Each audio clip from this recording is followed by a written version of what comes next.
अस्सलाम वालेकुम dear students. Last lecture में हमने डिस्कस किया था अबाउट आरएलसी सीरीज़ सर्किट। तो हमने देखा था कि अगर आरएलसी सीरीज़ सर्किट में V L greater than V C होगा then E naught leads I naught by a phase angle of phi, और अगर V C greater than V L होगा then E naught lags behind I naught by the same phase angle phi. ये हमारे कल की lecture का final result है। अब एक और बात हमने देखी थी कि जो आरएलसी सीरीज सर्किट होता है उसकी जो रेजिस्टेंस होती है, net resistance, effective resistance, that is called as impedance, उसको हम डिनोट करते हैं जेड से। वो बराबर होता है under root of R square plus X L minus X C whole square. This is resistance of RLC series circuit and it is called as impedance. It's called as impedance. तो अगर हम एक काम करते हैं, सपोज हमारे पास यहाँ पे तीन टर्म्स हैं, एक है Z, एक है R, एक है XL माइनस XC, और ये सेटिस्फाई कर रहा है पाइथागोरस थ्योरम को। तो अगर हम एक ट्रायंगल बनाएंगे, उसका बेस सपोज हम मानेंगे R, उसका परपेंडिकुलर मानेंगे x L minus X C, तो ज़रूरी बात है कि उसका जो हाइपोटेन्यूज होगा वो क्या होगा, z, और यहाँ पे जो एंगल क्या होगा दैट इज़ फाई, क्योंकि कल हमने ये भी देखा था कि टेन फाई अगर आप देखोगे इस ट्रायंगल से, अगर आप टेन निकालोगे परपेंडिकुलर बाय बेस है, तो कल ही हमने निकाला था X L minus X C upon R, this is tan phi. यानी कि आप वो एंगल निकाल सकते हो जो एंगल का डिफरेंस है between E not and I not, वो आप यहाँ से निकाल सकते हो, और आप यहाँ से इम्पिडेंस भी निकाल सकते हो। तो ऐसी ट्रायंगल का नाम होता है impedance triangle. This triangle is called as impedance triangle. तो इम्पिडेंस ट्रायंगल में क्या होता है, जो हाइपोटेन्यूज है वो रिप्रेजेंट करता है effective resistance of RLC series circuit. So this triangle is called as impedance triangle, और इससे हम यहाँ पे फाई का वैल्यू भी निकाल सकते हैं। अब सपोज अगर आरएलसी सीरीज सर्किट में एक्स एल और एक्स सी बराबर होंगे, X L is equal to X, यानी कि जो आपने कैपेसिटर लगाया और जो इंडक्टर लगाया उनकी रेजिस्टेंस बराबर होगी, यानी कि ओमेगा एल और 1/ओमेगा सी बराबर होगा।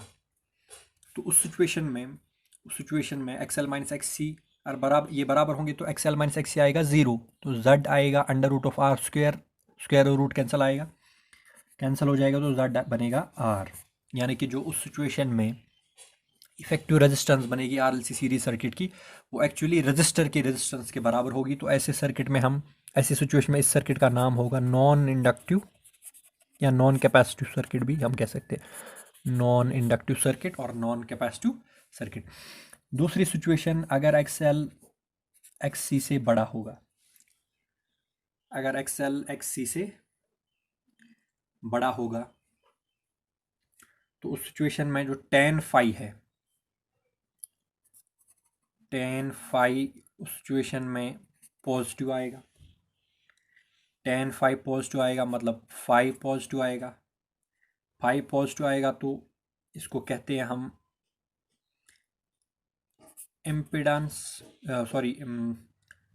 Inductance dominated circuit.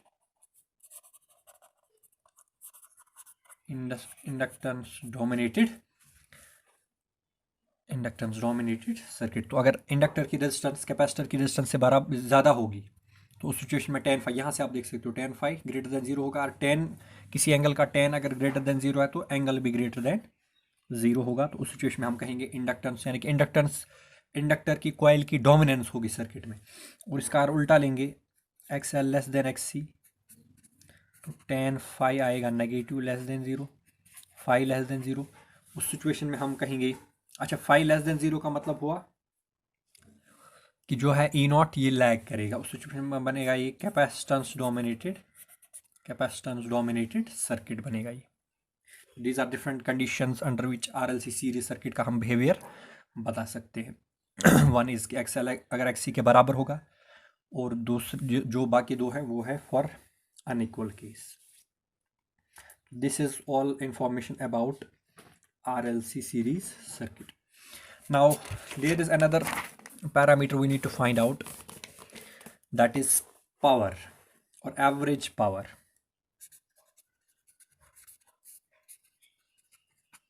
Average power in RLC या consumed in RLC series circuit, कितना एवरेज पावर कंज्यूम होता है। पहले हम ई की इक्वेशन लिखेंगे, is equal to E naught sine omega t. ठीक है, ये हमने लिखी ऑल्टरनेटिंग वोल्टेज की इक्वेशन। अब RLC सीरीज सर्किट में हमें पता है कि करंट पीछे चल रही है। ये जो कल की डायग्राम मैंने बताई, कल जो हमने डिस्कस किया, उसमें जो ई नॉट ऐसे था और आई नॉट ऐसे था। ठीक है, ऐसे था, this was E not, this was I naught, और ई नॉट आगे है, ये आगे है, करंट पीछे है, कितना 5। तो करंट की इक्वेशन में हम लिखेंगे -5। तो आई आएगा I naught sine of omega T -5, क्योंकि 5 एंगल से करंट पीछे चल रही है। ठीक है, तो now we have to find average power, but we should know that instantaneous power is dW/dt, rate of change of work, electrical work with respect to time, बराबर होता है E into I, product of voltage and current. तो किसके बराबर आएगा? अच्छा, dW बराबर आएगा EI/dt क्रॉस मल्टीप्लिकेशन करके। अगर हम टोटल अमाउंट ऑफ वर्क लिखेंगे, टोटल अमाउंट ऑफ वर्क निकालेंगे to maintain the current in one full cycle, तो उस सिचुएशन में हमें इस W को इंटीग्रेशन, ये dW को इंटीग्रेशन करना है, means integration of EI with respect to time in one full cycle 0 to t। तो इसमें हम E का और I का वैल्यू डालेंगे, तो W इज इक्वल टू, ये हम इलेक्ट्रिकल वर्क निकाल रहे हैं, 0 to t। अब EI आएगा, E है E naught sine omega T, I है I naught sine omega T -5 with respect to time. E naught I naught बाहर जाएगा, ई नॉट आई नॉट बाहर गया, इंटीग्रेशन फ्रॉम 0 to t। ठीक है, यहाँ पे आएगा साइन ओमेगा टी इंटू, अंदर आएगा साइन ओमेगा टी -5, यानी कि साइन A - B। ये ई नॉट और ये आई नॉट बाहर गया, ये साइन ओमेगा टी मैंने यहाँ पे लिखा, और साइन ओमेगा टी -5 को आप खोल के लिख सकते हो, sine A cos B plus cos A sine B। तो आएगा sine omega t cos 5 minus cos omega t sine 5 dt।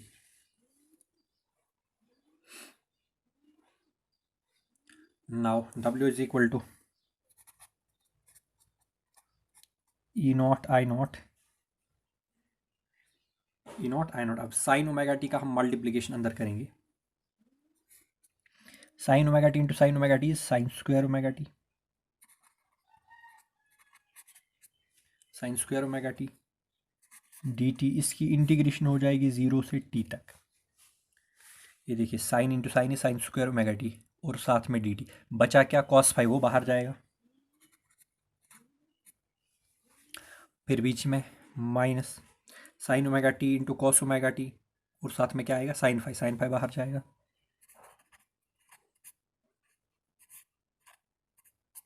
Sign omega T cos omega T.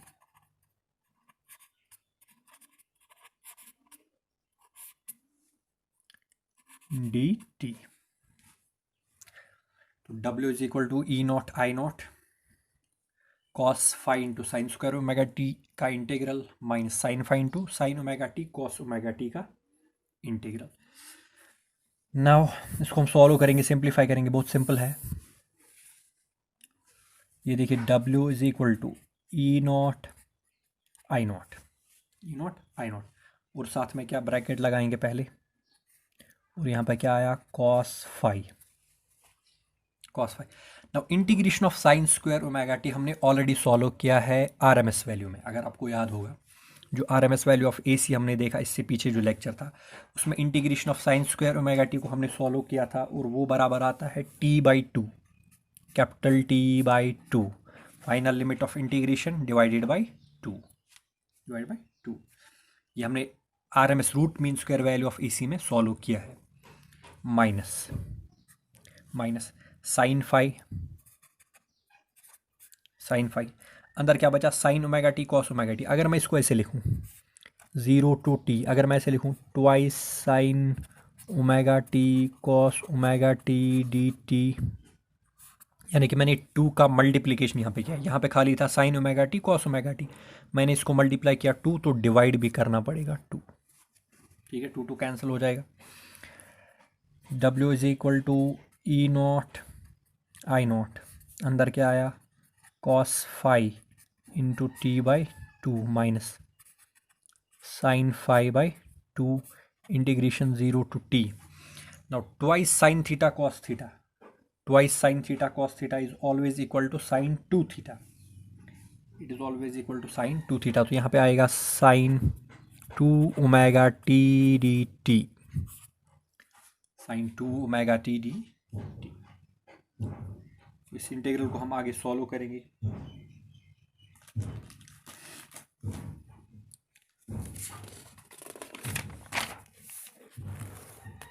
क्या क्या हमारे पास, पहले हम वो लिखेंगे W is equal to E naught I naught, फिर ब्रैकेट है, फिर कॉस फाई इंटू t/2 है। ये t/2 फाई के साथ प्रोडक्ट नहीं है, इसका प्रोडक्ट है कॉस फाई के साथ। ठीक है, और क्या है आगे minus sine phi by 2 minus sine phi by 2 integration of sine 2 omega T D T from 0 to t। यही है हमारे पास, this is what we have. ठीक है, तो W is equal to E naught I naught cos phi into t/2 minus sine phi, this is whole divide by 2, ये angle को divide नहीं है। ठीक है, now integration of sign is minus cos, तो ये बनेगा प्लस, साइन की इंटीग्रेशन होती है माइनस कॉस, तो ये माइनस प्लस बनेगा into integration of sign is minus cos 2 omega T, ऐसे माइनस कॉस 2 ओमेगा टी। और जो एंगल की इंटरनल डिफरेंशिएशन यानी कि 2 ओमेगा टी की जो इंटरनल डिफरेंशिएशन आएगी 2 ओमेगा, वो डिवाइड हो जाएगी, whole divided by 2 omega, lower limit 0 upper limit t। ठीक है, W is equal to E naught I naught cos phi into t/2 plus sine phi divide by 2 omega into 2 is 4 omega. अब सवाल है अंदर का क्या होगा, अंदर बचा कॉस 2 ओमेगा टी, हम इसको अपर लिमिट पहले रखेंगे, इसमें कॉस 2 ओमेगा पहले आएगा t की जगह capital T, minus cos 2 omega into 0 आएगा कॉस ऑफ 0। ठीक है, now cos of 0 is 1, cos of 0 is 1, this is ये बनेगा 1। ठीक है, ओमेगा टी हमने ऑलरेडी पढ़ा है, omega T is equal to omega T बराबर है 2 पाई, omega T is 2 pi, 2 pi into 2 is 4 pi, तो कॉस ऑफ 4 पाई जो होता है, cos of 4 pi 0, cos of even pi होता है 0, कॉस ऑफ ऑड पाई होता है -1, तो यह इवन पाई आएगा, तो cos of even pi is 1, तो 1 माइनस 1, तो ये भी आएगा 1, 1 माइनस 1 इज 0, तो ये सारी टर्म खत्म हो जाएगी, सारी टर्म। तो हमारे पास जो W आएगा वो आएगा E naught I naught cos phi, E naught I naught cos phi into t/2। This is the amount of work done by the electrical source to maintain current in one full cycle. Now average power कैसे define हम करते हैं, P average पढ़ा है आपने last year 11th में, P average is work done. इस work done को कितना टाइम लगा, एक फुल साइकिल के बराबर टाइम लगा, यानी कि T divided by capital T. तो पी एवरेज आएगा E naught I naught cos of five into T by two, ये है डब्ल्यू, और इसके साथ डिवाइडेड बाई टी है, तो यहाँ पे आएगा टी, टी टी कैंसिल। तो पी एवरेज बनेगा E naught I naught cos of five divided by two. E naught है peak value of voltage, I naught है peak value of current, five है वो एंगल जिस एंगल से lead कर रही है वोल्टेज टू करंट। तो इसको हम ऐसे भी लिख सकते हैं, that P average is E naught by under root two, ऐसे I naught by under root two, ऐसे under root two into under root two is two, आगे आएगा cos of phi. Now peak value of, अगर आप ये देखो P, ये मैंने पढ़ा है पीछे, peak value of current divided by under root two, I naught by under root two होता है आई आर एम एस या आई वर्चुअल, अगर आपने पीछे पढ़ा होगा रूट मीन स्क्वायर वैल्यू में, वो जो हमने लेक्चर देखा था root mean square value of AC. तो पी एवरेज इसी तरह से E naught peak value of voltage divided by under root two बनेगा E R M S, voltage का root mean square value, I naught by under root two बनेगा I are M S, ठीक है, और आएगा कॉस ऑफ फाइव, या आप इसको ऐसे भी लिख सकते हो, P average is E V virtual value, root mean square value का दूसरा नाम होता है virtual value, I V cos of phi, E V I V cos of phi. तो average power consumed in R L C series circuit is product of virtual value of voltage with virtual value of current into cosine of, उस angle का cosine जिस angle से lead कर रही है voltage to current. तो this is formula for average power consumed in R L C series circuit. अब सवाल है, पहले हम पी एवरेज का फॉर्मूला लिखेंगे यहाँ पे साइड पे, E V I V cos of five. अब सवाल है, अगर सर्किट में खाली लगा होगा resistor, if there is resistor only,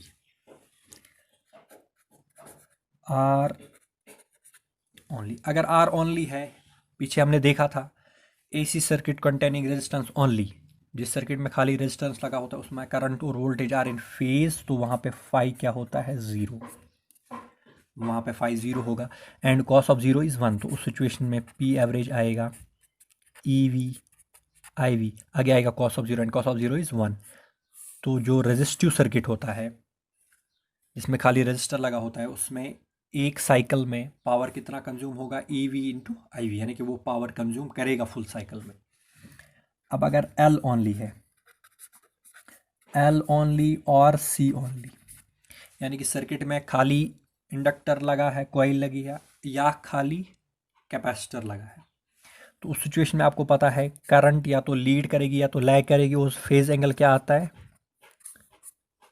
90 degree या पाई बाई 2 रेडियन, हमने पीछे देखा है AC circuit containing L only containing C only, या तो करंट आगे चलेगी या पीछे चलेगी, लेकिन हमें यहाँ पे एंगल से मतलब है, एंगल 90 होगा, यानी कि पाई बाई 2 रेडियन। तो उस सिचुएशन में पी एवरेज बनेगा E V I V cos of 90, and cos of 90 is zero, तो सारा पी एवरेज ज़ीरो आएगा, यानी कि एक इंडक्टर और एक कैपेसिटर एक फुल साइकिल में, ऑल्टरनेटिंग करंट के एक फुल साइकिल में पावर कितना कंज्यूम करते हैं, ज़ीरो। तो average power consumed by an inductor or a capacitor in an AC circuit is, or one full cycle is zero. So this is all about today's topic, average power consumed in an RLC series circuit. Thank you.